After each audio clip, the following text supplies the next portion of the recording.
Whitney Houston was about to deliver what millions expected to be a flawless performance of "I Will Always Love You" when something went terribly wrong. Her voice, the most powerful instrument in music history, suddenly began to fail her. The backup singer standing 3 feet behind her noticed it first. She saw Whitney's hand trembling as she gripped the microphone. She saw the panic flash across her face. And in that split second, she made a decision that would save not just the performance but possibly Whitney's entire career. What happened in the next 4 minutes has remained a closely guarded secret for decades, known only to the people on that stage. Until now.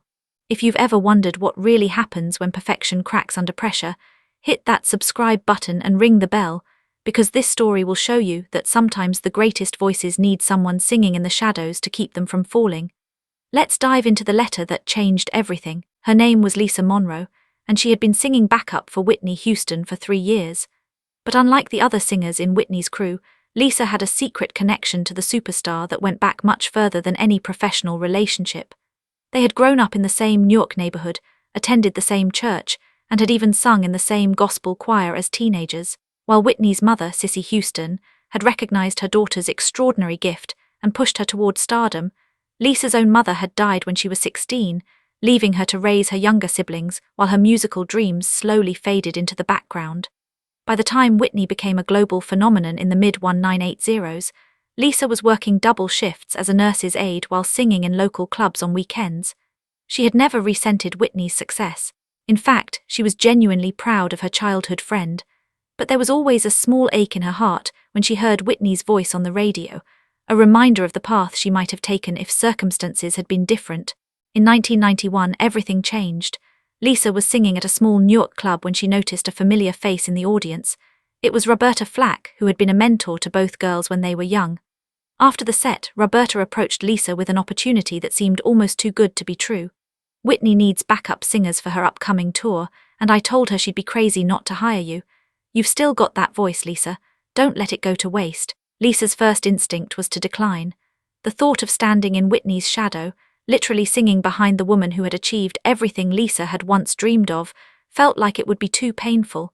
But her practical side won out. The money was more than she made in 6 months as a nurse's aide, and her younger brother needed tuition for college. When Lisa showed up for her first rehearsal, Whitney's reaction was immediate and genuine. She ran across the room and hugged her childhood friend with tears in her eyes.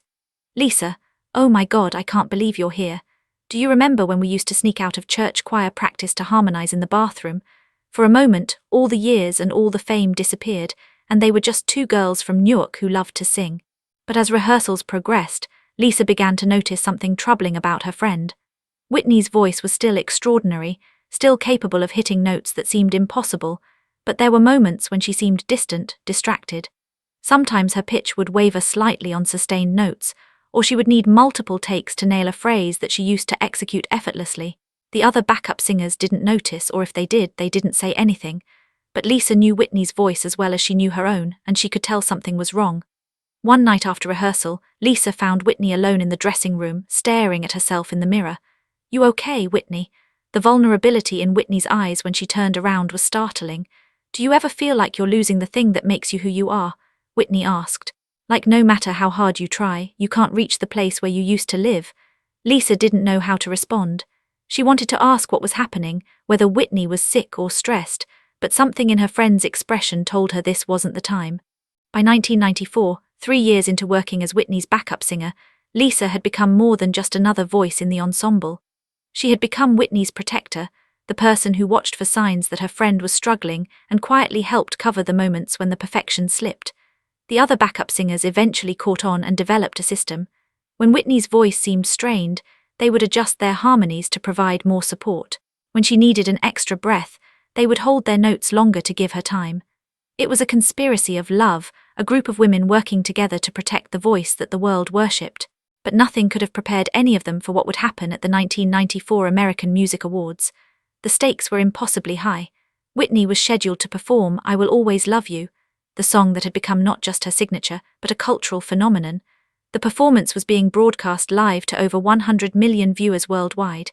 Any mistake would be replayed endlessly, analyzed by critics, and used as evidence that Whitney Houston was past her prime. Lisa noticed Whitney was unusually quiet during the pre-show preparation.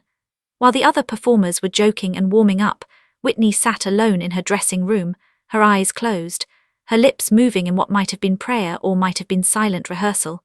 "You're going to be amazing," Lisa said, placing a hand on her friend's shoulder. Whitney opened her eyes and smiled, but the smile didn't reach her eyes. "What if I'm not?" she whispered. "What if tonight is the night everyone realizes I'm not who they think I am?" Lisa knelt down so she could look directly into Whitney's face. "Then I'll be right there behind you and we'll get through it together." Whitney squeezed Lisa's hand. "Promise me something. If I start to fall, you'll catch me." Lisa had no idea how literal that promise would become. When Whitney walked onto the American Music Awards stage that night, she was the picture of confidence and grace. Her white gown sparkled under the stage lights. Her smile was radiant. To the audience and the millions watching at home, she was perfection embodied. But Lisa, standing with the other backup singers just behind and to the right of Whitney, could see what others couldn't. She could see the slight tremor in Whitney's hands. She could see the way her breathing was too shallow, too rapid. And when the opening piano notes of "I Will Always Love You" began, Lisa felt her own heart racing with anxiety for her friend. Whitney began singing, and for the first verse everything seemed fine. Her voice was strong and controlled, hitting each note with the precision that had made her famous. But then, as the song built toward the first chorus, Lisa heard something that made her blood run cold. Whitney's voice cracked just slightly on a sustained note.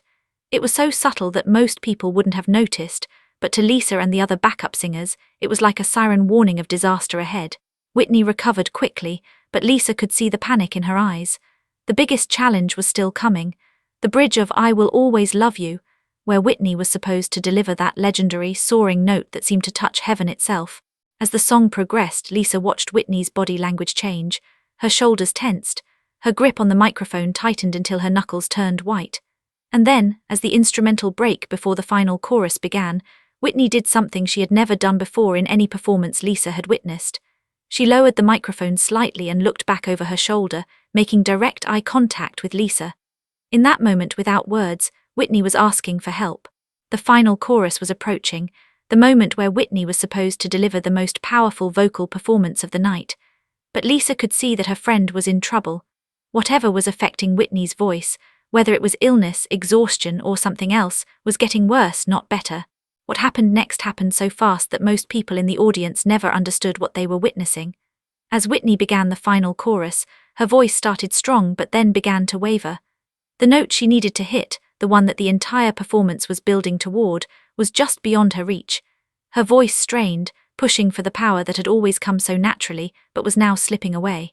And that's when Lisa Monroe made a decision that would define her entire career and her entire friendship with Whitney Houston. She stepped forward, closing the distance between herself and Whitney by half. She opened her mouth and began to sing, not the backup harmony she was supposed to sing, but the exact same note Whitney was struggling to reach. The other backup singers, trained to watch Lisa for cues, immediately understood what was happening and joined in. Together, their four voices blended with Whitney's, creating a wall of sound that supported and lifted Whitney's struggling voice. To the audience, it sounded like Whitney was hitting that impossible note with her usual power. But in reality, it was 5 voices working as one, with Lisa's voice carrying much of the weight that Whitney couldn't manage alone. The technique required perfect pitch, perfect timing, and perfect understanding of Whitney's vocal style. Lisa had to match Whitney's tone so exactly that their voices became indistinguishable.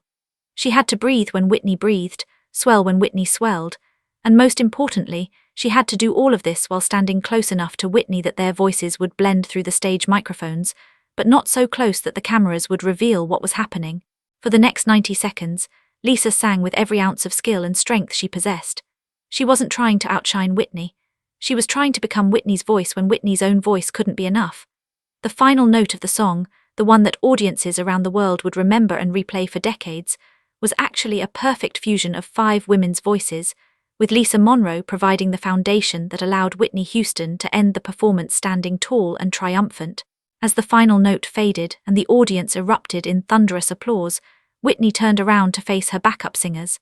The television cameras captured her blowing a kiss to the audience, but what they didn't capture was the way Whitney's eyes locked on Lisa's, filled with tears and gratitude and relief. Backstage, after the performance, the conspiracy of silence continued. Nobody spoke about what had really happened on that stage. The other performers congratulated Whitney on a flawless performance. Music executives praised her for once again proving why she was the greatest vocalist of her generation. And Whitney, surrounded by admirers and well-wishers, played her part perfectly, accepting the compliments with grace and humility. But as the crowd finally thinned and the adrenaline began to fade, Whitney found Lisa alone in the hallway outside their dressing rooms. Without saying a word, Whitney pulled Lisa into a tight embrace and began to sob. "You saved me," Whitney whispered. "You literally saved me up there." Lisa held her friend, feeling her body shake with a mixture of relief and something else, something darker that Lisa was beginning to understand. "What's happening to you, Whitney? This isn't just nerves or a bad night. Something's wrong." Whitney pulled back, wiping her eyes carefully to avoid ruining her makeup. "I can't talk about it here. But Lisa, I need you to promise me something. I need you to promise that you'll always be there behind me, catching me when I fall." Lisa looked at her childhood friend, at the woman who had achieved everything and seemed to have nothing, and made a promise she would keep for the rest of Whitney's life. "Always, I'll always be there." What Lisa didn't know that night was that Whitney's vocal struggles were just the beginning of a much larger crisis. In the months that followed the American Music Awards, Whitney's behavior became increasingly erratic. She would cancel rehearsals at the last minute, show up to recording sessions hours late, or sometimes not show up at all. The music industry rumors began to swirl, whispers about drugs and troubled relationships, and a voice that was losing its magic. But through it all, Lisa remained Whitney's constant protector. She developed an almost supernatural ability to predict when Whitney would have a bad vocal day, and she became expert at adjusting arrangements and harmonies to compensate. During live performances, Lisa positioned herself so that she could step in seamlessly whenever Whitney needed support. The other backup singers followed Lisa's lead, creating an invisible safety net that allowed Whitney to continue performing even as her personal struggles intensified. It wasn't just about saving performances anymore. It was about saving Whitney herself, giving her a reason to show up, a reason to keep singing, a reason to believe she still had value beyond just her voice. There were nights when Whitney would be backstage, convinced she couldn't go on, Lisa later recalled. "And I would tell her, you don't have to be perfect. You don't have to be the Whitney Houston everyone expects. You just have to be you and we'll handle the rest." But the strain of maintaining this secret was taking its toll on Lisa as well. She was singing almost as much as Whitney during performances, providing constant support and backup, but receiving none of the recognition or credit. After shows, while Whitney was being mobbed by fans and press, Lisa would slip out the back entrance and return to her hotel room alone. Some of the other backup singers began to question whether they were helping Whitney or enabling her. "We're letting her destroy herself," one of them argued after a particularly difficult performance. "By covering for her, we're making it possible for her to avoid getting the help she needs." Lisa struggled with this question herself. Was she being a good friend by protecting Whitney, or was she being a bad friend by helping her hide the extent of her problems? The answer came in 1996 during a concert in San Francisco. Whitney's voice was in particularly rough shape that night, strained from too many performances and too little rest. But more than that, Lisa could see that Whitney was emotionally fragile in a way she had never seen before.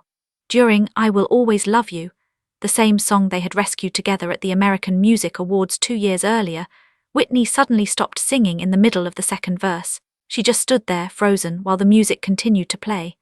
Lisa immediately stepped forward and began singing the lead vocal herself, loud enough for the audience to hear, buying time for Whitney to recover.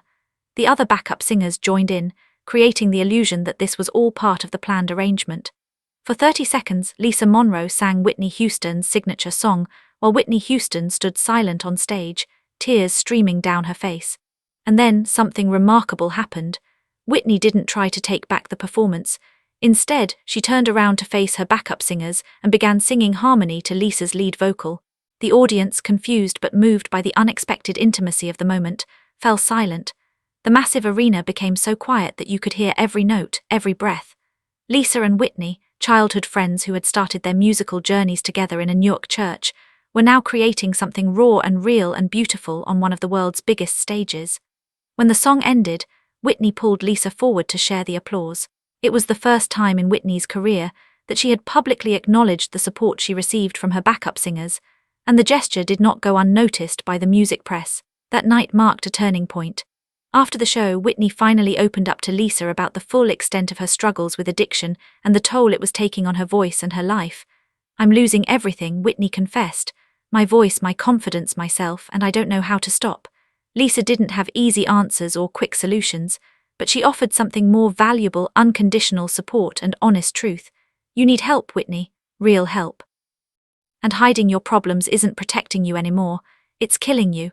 It took years and many more difficult performances, but Whitney eventually sought treatment. And through it all, Lisa remained her backup singer, her protector, and most importantly, her friend. The story of Lisa Monroe and Whitney Houston's friendship continued for 17 more years, through Whitney's ups and downs, through her triumphs and her tragedies. Lisa was there in the recording studio when Whitney made her comeback albums. She was there at the small club performances where Whitney slowly rebuilt her confidence. And she was there during the final concerts, when Whitney's voice was just a shadow of its former glory, but her spirit remained unbroken. When Whitney Houston died in February 2012, Lisa Monroe was one of the few people who understood the full complexity of the woman the world had lost. At Whitney's funeral, Lisa sang, "I Will Always Love You," one final time, and this time there was no one to support her when her voice cracked with grief. After Whitney's death, Lisa finally began to speak publicly about her experience as Whitney's backup singer and protector. She did interviews where she described the technique they had developed, the nonverbal communication system that allowed Lisa to know exactly when Whitney needed help, and the deep bond of trust that had made their musical partnership possible. "People ask me if I resented being in Whitney's shadow," Lisa said in one interview, "but I never saw it that way. I had the privilege of standing close enough to greatness to keep it from falling. That's not being in someone's shadow, that's being their foundation." Lisa's story has become an important lesson for the music industry about the often invisible contributions of backup singers and the toll that fame takes on performers. Music schools now teach the technique Lisa developed, the art of supporting a lead vocalist so seamlessly that the audience never knows help is being provided. But more than technique, Lisa's story is about friendship, sacrifice, and the power of women supporting each other in an industry that often pits them against one another. It's about understanding that sometimes the greatest act of love is not stepping into the spotlight yourself, but making sure someone else's light keeps shining. Today, Lisa Monroe continues to sing, now as a lead performer in her own right. She toured churches and small venues, telling Whitney's story and singing the songs they performed together. Every performance ends the same way, with Lisa dedicating "I Will Always Love You" to the friend she loved, protected, and ultimately couldn't save. "Whitney taught me that having a great voice isn't enough," Lisa often tells her audiences. "You need people who will sing with you when your voice fails, who will stand behind you when you're falling, and who will love you for who you are, not what you can do."